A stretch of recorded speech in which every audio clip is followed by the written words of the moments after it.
그의 부모가 해마다 유월절이 되면 예루살렘으로 가더니 예수께서 12살 되었을 때 그들이 이철기의 관례를 따라 올라갔다가 그 날들을 마치고 돌아갈 때에 아이 예수는 예루살렘에 머무셨더라. 그 부모는 이를 알지 못하고 동행 중에 있는 줄로 생각하고 하룻길을 간 후 친족과 아는 자 중에서 찾되 만나지 못하매 찾으면서 예루살렘에 돌아갔더니 사흘 후에 성전에서 만난즉 그가 선생들 중에 앉으사 그들에게 듣기도 하시며 묻기도 하시니 듣는 자가 다 그 지혜와 대답을 놀랍게 여기더라. 그의 부모가 보고 놀라며 그의 어머니는 이르되 아이야, 어찌하여 우리에게 이렇게 하였느냐? 보라, 내 아버지와 내가 근심하여 너를 찾았노라. 어찌하여 나를 찾으셨나이까? 내가 내 아버지 집에 있어야 될 줄을 알지 못하셨나이까? 그 부모가 그가 하신 말씀을 깨닫지 못하더라. 예수께서 함께 내려가사 나사렛에 이르러 순종하여 받드시더라. 그 어머니는 이 모든 말을 마음에 두니라. 예수는 지혜와 키가 자라가며 하나님과 사람에게 더욱 사랑스러워 가시더라. 예수님의 신성과 인성이 있어요. 예수님은 완전한 하나님이자 완전한 사람이시죠. 근데 이 누가복음은 특별히 이 예수님의 인성의 부분을 굉장히 강조합니다. 그래서 다른 복음서에서는 나오지 않은 12살 때 예수님의 모습, 즉 초등부 때 예수님의 모습을 기록하고 있는 구절들인데요. 이거를 쭉 보다 보면은 예수님이 어린 시절부터 굉장히 좀 이렇게 조용조용하셨던 것 같아요. 있는 듯 없는 듯 계셨던 것 같은 그런 느낌을 받습니다. 왜냐하면요, 이제 예루살렘에 온 가족이 왔다가 43절에 보면은 다시 돌아가는 거예요. 그런데 예수님은 따라가질 않았어요. 예루살렘에 머무셨다고 나와요. 근데 부모님이 그거를 알지 못한 거예요. 그래서 44절에 보면은 동행 중에 있는 줄로 생각을 하고 하룻길을 가셨어요. 이 부모님들이, 가족들이. 근데도 몰랐어요. 하루가 지나고 나서 친족과 아는 자 중에서 찾기 시작을 한 거예요. 그러니까 평상시에 굉장히 막 존재감이 너무 크고 까불까불하고 막 그러면은 이거를 알았겠죠. 당장 찾았겠죠. 근데 워낙에 평소에도 조용하시고 있는 듯 없는 듯 하시니까 하루가 지나는 동안에도 없는데 몰랐던 거예요. 부모님과 또 친척들이. 그래서 이걸 보면서 예수님이 어린 시절에 참 되게 조용하셨던 것 같다. 있는 듯 없는 듯 뭐 그렇게 계셨던 것 같다. 뭐 그런 좀 느낌을 받습니다. 자, 그래서 되게 놀랬겠죠. 그래서 이제 요셉과 마리아가 다시 가요. 가서 이제 찾습니다. 찾아서 이야기를 하는데 48절에 보면은 부모가 보고 놀라면서 그의 어머니가, 즉 마리아가 이제 좀 약간 좀 혼내듯이 얘기했을 수도 있겠죠. 어찌하여 우리에게 이렇게 했느냐.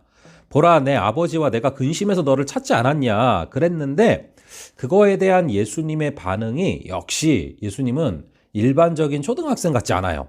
49절에 보면은 그런 이제 부모님의 말에 어떻게 답변을 합니까? 어찌하여 나를 찾으셨나이까? 내가 내 아버지의 집에 있어야 될 줄 알지 못하셨나이까? 이렇게 예상치 못한 정말 범상치 않은 반응이 나옵니다. 카리스마가 있으시죠. 어릴 때부터. 자, 그런데 이거는요, 내가 내 아버지의 집에 있어야 될 줄 알지 못하셨나이까? 즉 하나님을 아버지라고 고백하는 중요한 또 구절이기도 합니다. 자, 뭐 그렇다고 해서 예수님이요, 뭐 말을 안 듣고 그러신 게 아니에요. 51절에 보면은 예수께서 함께 내려가사 나사렛에 이르러 순종하여 받드시더라. 그러니까 부모님께 굉장히 잘 순종했다는 거예요. 굉장히 순종하며 받들었다라는 것입니다. 그 다음에 이제 52절 중요합니다. 예수는 지혜와 키가 자라가며 하나님과 사람에게 더욱 사랑스러워 가시더라. 여러분, 저도 이제 자녀들을 위해서 기도할 때 꼭 이 기도를 해요. 항상 이게 머리에 손 올리고 항상 이 기도를 하는데 근데 여러분, 이것이 꼭 자녀들을 위해서만의 기도가 아니라 우리 모두의 기도, 여러분 스스로를 향한 기도가 돼야 됩니다. 우리가 성장하고 자라가야 돼요. 성숙해야 됩니다. 성화가 되어져야 됩니다. 우리가 날마다 예수님을 닮아서 자라가지 않으면, 성화되지 않으면 주변 사람들이 힘들어져요. 공동체가 힘들어져요. 그래서 우리는 사명감을 갖고 성화되어 나가야 돼요. 근데 여기 보시면은 예수는 키와 지혜가 자라갔다. 그리고 하나님과 사람에게 더욱 사랑스러워 가셨다. 이 세 가지가 나오는데요. 자, 우선은 이 지혜가 자라났다라고 나오죠. 이 지혜라는 것은요, 간단하게 말하면은 모든 것을 하나님의 관점으로 바라볼 수 있는 눈입니다. 이런 지혜가 있으면은요, 고난조차도 유익이다라는 것을 깨달을 수 있게 되는 거예요. 이 지혜는 사물의 본질을 꿰뚫을 수 있는 통찰력과 같은 겁니다. 지식과는 조금 다르죠. 그런데 이것이 여호와를 경외함에서 생기고 하나님의 관점에서 바라볼 때 모든 현상들을 꿰뚫어 볼 수 있는 눈이 생기는 거예요. 그래서 여러분들이 지혜를 놓고 기도를 하셔야 되고요. 또 키가 자랐다라고 나오죠. 물론 육신적인 키도 이야기를 하는 것이지만 단순히 육신적인 키를 이야기하는 것만은 아니에요. 여러분들 잘 아시는 것처럼 누가 염려함으로 키를 한 자나 더 할 수 있겠냐, 뭐 그런 구절들이 성경에 많이 나온단 말이에요. 자, 그러면은 이 키가 무엇이냐? 육신적인 키도 물론이지만 더 확장시키면은요, 여러분 키가 자라나면요 어떻게 됩니까?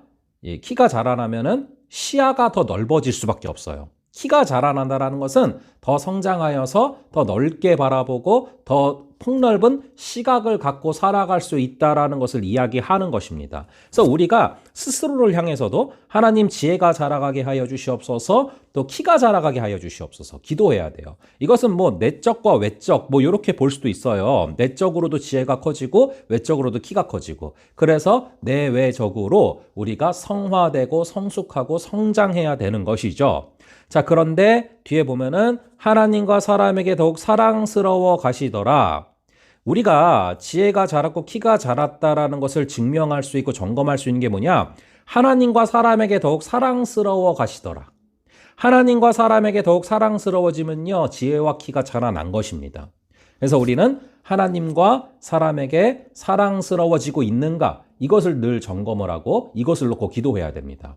여러분, 사랑을 받은 사람이 사랑스러워집니다. 사랑을 많이 받은 사람이 사랑스러워지는 것입니다. 그래서 이 기도를 하면서 하나님, 또 당신의 사랑을 날마다 체험하게 하여 주시옵소서. 그 사랑을 충분히 받으면 하나님에게도 사랑스러워지고 사람에게도 사랑스러워질 줄로 믿습니다. 자, 그래서 지혜와 키가 자라가며 하나님과 사람에게 더욱 사랑스러워지는 그런 귀한 저와 여러분 되시기를 간절히 주님의 이름으로 축원합니다. 잠시 기도하겠습니다. 아버지 하나님, 우리 예수님의 12살 때 모습을 우리가 살펴보았습니다.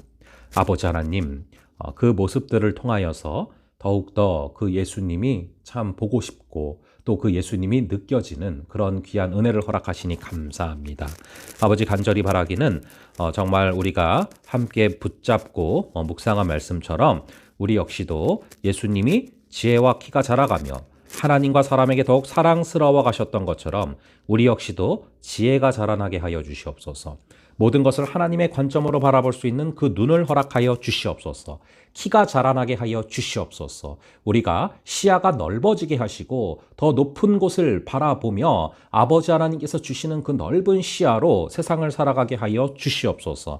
간절히 기도하기는 하나님의 사랑을 듬뿍 받는 그런 오늘 하루 되게 하셔서 하나님과 사람에게 더욱더 사랑스러워지는 귀한 역사를 허락하여 주시옵소서. 그렇게 우리가 성장하고 성화되고 성숙되어져 나아갈 때 주변 사람들에게 사랑스러워지고 주변 사람들을 고통스럽지 않게 하고 주변 사람들을 더욱더 사랑하며 품을 수 있는 그런 저희가 되게 하여 주시옵소서. 주님께서 함께 하여 주실 줄을 믿사오며 이 모든 말씀 우리 주 예수 그리스도의 이름으로 기도합니다. 아멘. 예, 그러면은 또 다음번에 뵙겠습니다.